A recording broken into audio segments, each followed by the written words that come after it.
নাহমাদুহু ওয়া নুসাল্লি আলা রাসূলিহিল কারীম আম্মা বা'দ। আমাদের শাসক গোষ্ঠীরা দেখবেন মিডিয়ার সামনে অনেক কথা বলে, অনেক কাজ করবে দেখেন। আসলে সত্যি কথা বলতে তারা যদি ন্যায়পরায়ণ শাসক হতো তাহলে এত জুলুম, এত অত্যাচার হতো না। এই যে বর্তমান প্রধানমন্ত্রীর কথাই বলি, তিনি কিন্তু মিডিয়াতে খুব সুন্দর কথা বলে, একজন কৃষককে এনে পাশে বসায় এবং তার অত্যাধুনিক চেয়ারটা সরিয়ে একটা সাদামাটা চেয়ারে বসে তার অনেক কথা বলে যে সে সরকারি বাড়ি নিচ্ছে না, এই নিচ্ছে না, সেই নিচ্ছে না। সে অনেক কথা বলে, আর এগুলো মিডিয়াতে খুব বেশি হাইলাইটস করা হয়, বাহবা দেওয়া হয়, বলা হয় প্রশংসনীয় কাজ। সত্যিকার অর্থে আমি বলবো এগুলো লোক দেখানো। যদি লোক দেখানো না হয় তাহলে সত্যিকার অর্থে যদি এগুলা অন্তর থেকেই হতো তাহলে বাংলাদেশে দুর্নীতি হতো না, জুলুম হতো না। আমি বলতে চাই, বাংলাদেশে কি জুলুম হয় না? বাংলাদেশে কি দুর্নীতি হয় না? সে নিজে এগুলো দেখাচ্ছে, তার কর্মীরা কি বাংলাদেশে মানুষের জায়গা জমি দখল করছে না? রাস্তার থেকে গাড়ির ড্রাইভারদের থেকে চাঁদা নিচ্ছে না, রাস্তা থেকে চাঁদা নিচ্ছে না। এই চাঁদা নেওয়া কি বৈধ? সে একদিকে খুব সুন্দর কথা বলে, সুন্দর কথা কাজ করবে বলে, কিন্তু তার নেতাকর্মীরা চাঁদাবাজি করছে। তাহলে এই যে চাঁদাবাজি, এর বৈধতা কি? ইসলাম তো মানুষের প্রতি জুলুম করতে বলে না। আসলে সত্যিকার অর্থে এই নেতাও জানে যদি চাঁদাবাজি বন্ধ করে তাহলে তার কর্মী হারিকেন দিয়েও খুঁজে পাবে না। কিন্তু আফসোস, এই যে একটা টাকার চাঁদাও নেই, এর জবাব আল্লাহ সুবহানাহু ওয়া তাআলার সামনে দিতে হবে। সত্যিকার অর্থে যদি ন্যায়পরায়ণ শাসক থাকতো তাহলে মানুষের এত জুলুম হতো না। মানুষ বাংলাদেশের কোন জায়গাটায় একজন জনগণ সে নাগরিক সুবিধা পায় আমার জানা মতে নাই। কোনো বিচার মানুষ পাচ্ছে না। পুলিশের কাছে যদি যায় টাকা ছাড়া কোনো কাজ হচ্ছে না, জোর না থাকলে, ক্ষমতা না থাকলে সে কোনো বিচার পাচ্ছে না। অনেক মানুষ জুলুমের শিকার, কোনো বিচার ফয়সালা সে পায় না। এই যে জুলুম, যদি একজন ন্যায়পরায়ণ শাসক থাকতো তাহলে কখনোই এই জুলুম হতো না। আমি একজন ন্যায়পরায়ণ শাসকের কিছু সামান্য কথা বলি। ওমর ইবনে আল খাত্তাব রাদিয়াল্লাহু তাআলা ন্যায়পরায়ণ শাসকের এক উজ্জ্বল দৃষ্টান্ত। তিনি রাতের আধারে ঘুরে ঘুরে দেখতেন যে ওনার অধীনে কোনো মানুষ না খেয়ে আছে কিনা, কোনো মানুষ কষ্ট করে কিনা। তো এমনিভাবে এক রাতে এক মহিলার খবর সন্ধান উনি পেলেন। দেখলেন সে মহিলা কিছু রান্না করছিলেন আর ওনার সন্তানরা কান্না করছিলেন। তো উনি জিজ্ঞাসা করলেন যে আপনি কি রান্না করছেন?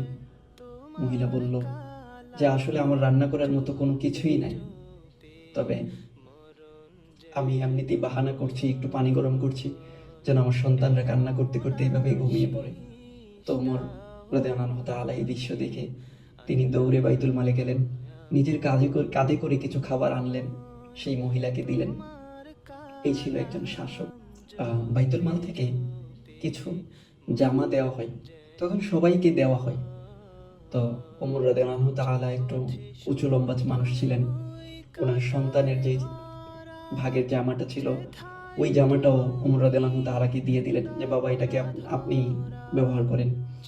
তখন ওমর রাদিয়াল্লাহু তাআলা ওনার জামা এবং ওনার সন্তানের জামা দুইটা দিয়ে একটা জুব্বা বানালেন। ফলে এটা ওমর রাদিয়াল্লাহু তাআলার স্বাভাবিকভাবেই জামাটা খুব হলেন, একটা দিয়ে হয়তো হতো না। তখন যখন উনি এই জামাটা পরে খুতবা দিতে লাগলেন তখন একজন সাহাবী জিজ্ঞাসা করলেন যে ইয়া আমিরুল মুমিনিন, হে আমিরুল মুমিনিন, আপনি খুতবা দেওয়ার আগে বলুন যে আপনার জামা কিভাবে এত লম্বা হলো? আমাদের জামা তো এতটা লম্বা হয় নাই, তাহলে আপনি কি এখানে কোনো কিছু করলেন কিনা সেটা বোঝাতে চাইল। তখন আমিরুল মুমিনিন চুপ হয়ে গেল। উনি ওনার সন্তানকে বললেন যে তুমি বলো। ওনার সন্তান বলল যে আমি আমার ভাগের জামাটা আমি আমার পিতাকে দিয়ে দিয়েছি। সুবহানাল্লাহ, এই ছিল ন্যায়পরায়ণ শাসকদের আদর্শ।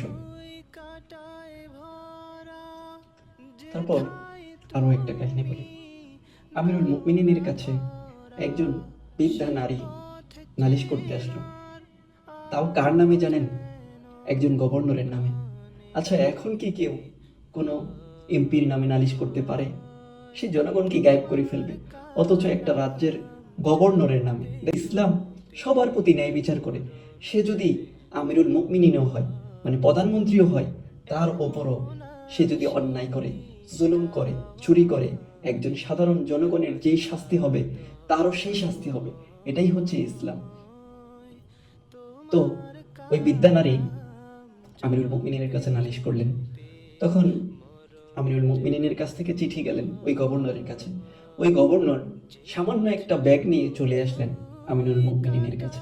তখন যখন ওই বৃদ্ধা মহিলা দেখলো, তখন ওই বৃদ্ধা মহিলা বলল, আমি আমার বিচার পেয়ে গেছি। যে একজন সাধারণ মানুষের বিচারের জন্য একটা রাষ্ট্রের গভর্নর চলে আসে, এর থেকে বিচার পাওয়ার আর কিছু নাই, আমি আমার বিচার পেয়ে গেছি। হায়, এ ছিল ন্যায়পরায়ণতা। আর আজ কত জুলুম, কত অন্যায়, কত অবিচার, মানুষ কোনো বিচার পাচ্ছে না। যদি ন্যায়পরায়ণ শাসক থাকতো, তাহলে সত্যি কথা বলতে কোনো মানুষ না খেয়ে থাকতো না। যাত্রাবাড়ি, মোহাম্মদপুর, এইসব জায়গায় ছিনতাইকারী থাকতো না, মানুষ ঘুমানোর কষ্ট করতো না, মানে রাতে ডাকাতের ভয় করতো না। ফ্লাইওভারের নিচ গুলাতে কত পথ শিশু নামে নিরীহ মানুষগুলো ঘুমাচ্ছে, তারা এই আসমানকে ছাদ বানিয়ে ঘুমাতে হতো না, তাদেরও একটা থাকার জায়গা হতো।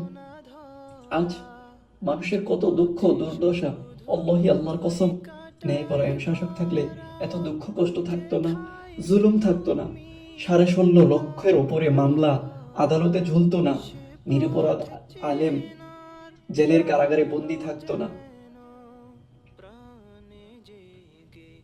মাত্র 1 থেকে 1.5 লক্ষ টাকা হলে মালয়েশিয়া আসতে পারতো, সেখানে 6 লক্ষ টাকা লাগতো না। মানুষ প্রবাসে আসার পর অনেক বিপদে পড়ে, দালালের খপ্পরে পড়ে, কিন্তু কোনো মানুষ কি সেখানে ন্যায় বিচার পেয়েছে? পায় নাই। আসলে এত এত অপরাধ, যা আসলে বলা বাহুল্য। ন্যায়পরায়ণ শাসক থাকলে কখনোই মানুষ এত দুঃখ কষ্ট করতো না। আল্লাহি, আল্লাহর কসম, ন্যায়পরায়ণ শাসক থাকলে মানুষের এত দুঃখ থাকতো না, বিনা চিকিৎসায় মানুষ নিহত হতো না। আজ বাংলাদেশের চিকিৎসা ব্যবস্থার কি হালত, বাংলাদেশের চিকিৎসা ব্যবস্থার কি হালত, এরকম বাজে ব্যবস্থা থাকতো না। কতগুলো শিশু হামে আক্রান্ত হয়ে মারা গেছে। হ্যাঁ, আল্লাহ সুবহানাহু ওয়া তাআলা তাদের হায়াত হয়তো অতটুকুই দিছে, তবে এটা তো অস্বীকার করার কিছু নেই যে বাংলাদেশের চিকিৎসা ব্যবস্থার মধ্যে অনেক ত্রুটি আছে, অনেক গাফিলতি আছে। নিত্য পণ্যের দাম এত দিন দিন বাড়তো না, মানুষের প্রয়োজনের যেই ইনকাম তার থেকে এত বেশি ব্যয় হতো না। আসলে আমি কিছু অগোছালো ভাবে কিছু কথা বললাম অন্তরের ব্যথা থেকে। এখন ন্যায়পরায়ণ শাসক কিভাবে আসবে? ন্যায়পরায়ণ শাসক আসবে ন্যায়ের মাধ্যমে, আল্লাহর পথে। এই গণতন্ত্র শয়তানের পথে কখনো ন্যায়পরায়ণ শাসক আসবে না। ন্যায়পরায়ণ শাসক আসবে ন্যায়ের পথে, আল্লাহর পথে। সেই পথ, সে পথ আল্লাহ বলে দিয়েছেন, সে পথ আল্লাহ বলে দিয়েছেন। সে পথ কিভাবে? যদি আমরা জ্ঞান অর্জন করি, কোরআন পড়ি, তাহলে আমরা সেই পথের সন্ধান পেয়ে যাব। আল্লাহ সুবহানাহু ওয়া তাআলা আমাদেরকে সেই তৌফিক দান করুন। আমিন।